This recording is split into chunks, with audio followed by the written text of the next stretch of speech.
Hello everyone! Have you ever wondered what modern Italians think about a return to monarchy? Let's investigate Italy's rich history together, explore the rise and fall of the monarchy, and discover the intriguing current sentiments toward a royal restoration.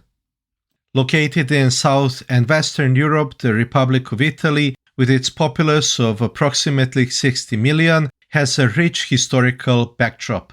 Historically, Italy was the birthplace of numerous civilizations like Italic peoples and Etruscans. Its central geographical position in southern Europe and the Mediterranean has facilitated the integration of various cultures and the people who migrated to the peninsula over centuries. In the 8th century BC, the Latins, native to central Italy, established the Roman kingdom, which gradually evolved into a republic governed by the Senate and the people.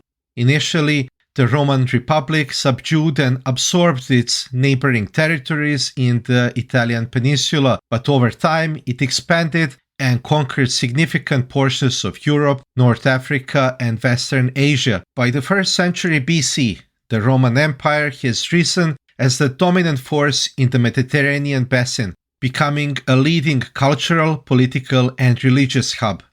This period marked the beginning of Pax Romana, a more than 200-year era of advancement in law, technology, economics, art, and literature. During the early Middle Ages, Italy witnessed the collapse of the Western Roman Empire and invasions by barbarians.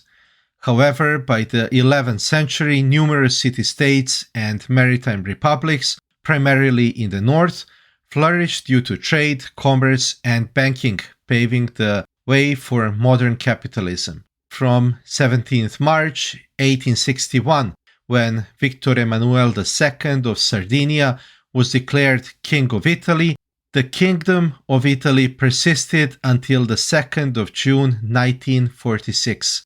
Civil unrest then led to a referendum, resulting in the monarchy's dismissal and the formation of the contemporary Italian Republic. In the post-World War II Republic referendum, the Republic narrowly emerged victorious with 93.95% of the votes being valid. 54% of the Italians voted for Republic and around 46% voted for monarchy, while 6% of the votes were invalid or blank. Therefore, on 6th of June 1946, the Republic was officially proclaimed, marking the end of King Umberto II's short 34-day reign. Umberto initially resisted his deposition, which he termed as the outrageous illegality of the referendum, expressed his belief that he had been the victim of coup d'etat and the referendum had been manipulated against him. While some monarchists recommended using force to hinder the Republic's declaration, Umberto himself did not listen to those suggestions and did not want to establish the rival government in Naples, which would result in initiating a civil war in hopes that the army would side with the House of Savoy. He declared, "My house united Italy. It will not divide it." In the contemporary context, what is the stance of the Italian population towards monarchy? Italians generally value their democratic system, though there are indications of dissatisfactions of its implementation.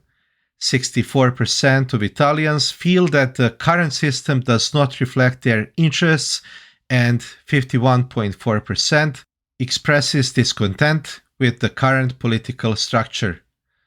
Interestingly, 21.5% of the respondents expressed support for the restoration of monarchy, 7.5% were unsure, and 71% were opposed. If the monarchy were to be reinstated, 25.2% said it should have a ceremonial role. 16% were in favor of monarch wielding executive powers, and 60% believe it should have no role in Italy. And this sets opposition to monarchy restoration in Italy between 60% when proposing an executive role for the monarch and 71% when an executive role is excluded. So we invite you to reflect, should Italy restore its monarchy? Also, we would like to thank our patrons. Your support is immensely appreciated. Enjoy your exclusive access to our monarchy report that covers 10 republics. For those who have yet to join our community, we welcome you to get on board today and experience our exciting behind-the-scenes content and unique insights. Thanks for watching. See you in the next one.